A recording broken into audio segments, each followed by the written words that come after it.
So I received quite a few emails asking me about the elbow techniques in the Wing Chun system. So there are numerous elbow techniques in the Wing Chun system, and but let's talk a little bit about the elbows found in the first part of the Biu Tze form, right? Because most of the students of the late Grandmaster Yip Man, they perform only one elbow technique in the first part of the Biu Tze form, the Kapjan elbow technique. So that's the overward elbow, so from up till down on the vertical midline.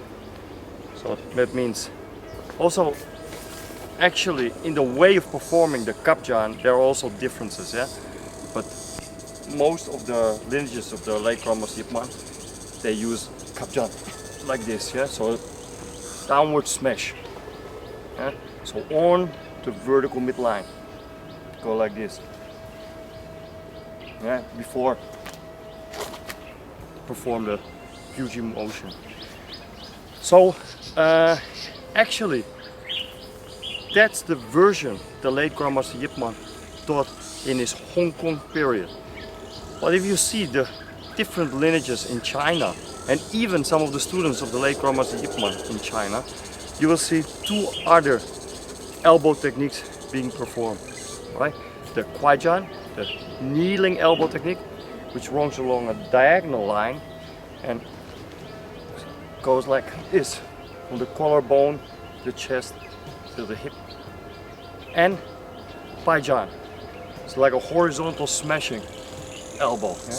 Smashing this. So actually then we have three sets of elbows in the first set of the Biu Tze form. Yeah? So Kap, Kwai, Paijan.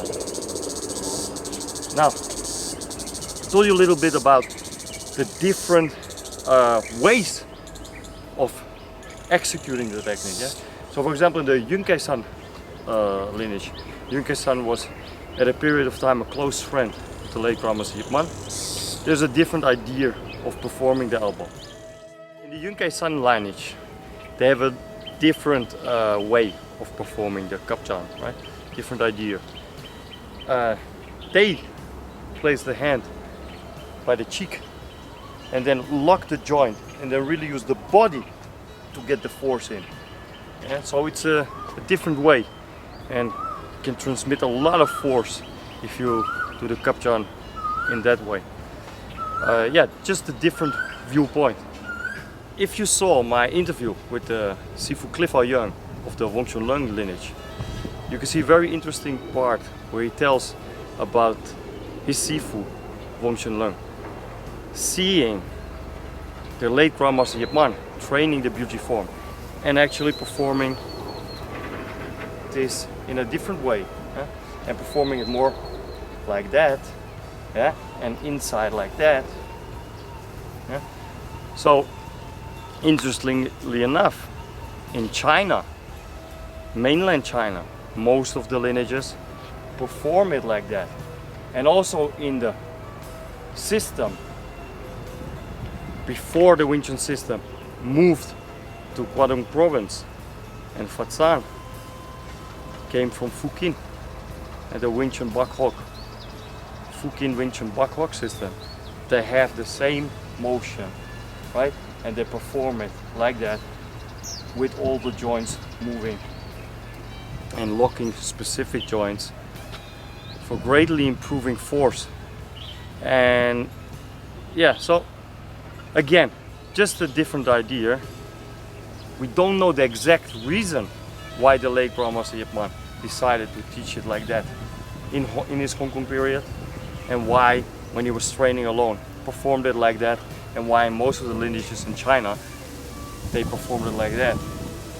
His real motive behind is not known, yeah? But it's interesting. And what is most important is for me to say be open. Eh? The mind is like a parachute. It only works when it's open. Look at the origin, where it's coming from. Apply the technique in free Chi Sao. Try to put it into use in free practice, free fighting practice. And then you will see which technique and which way of performing and executing the technique works best. Yeah, thank you.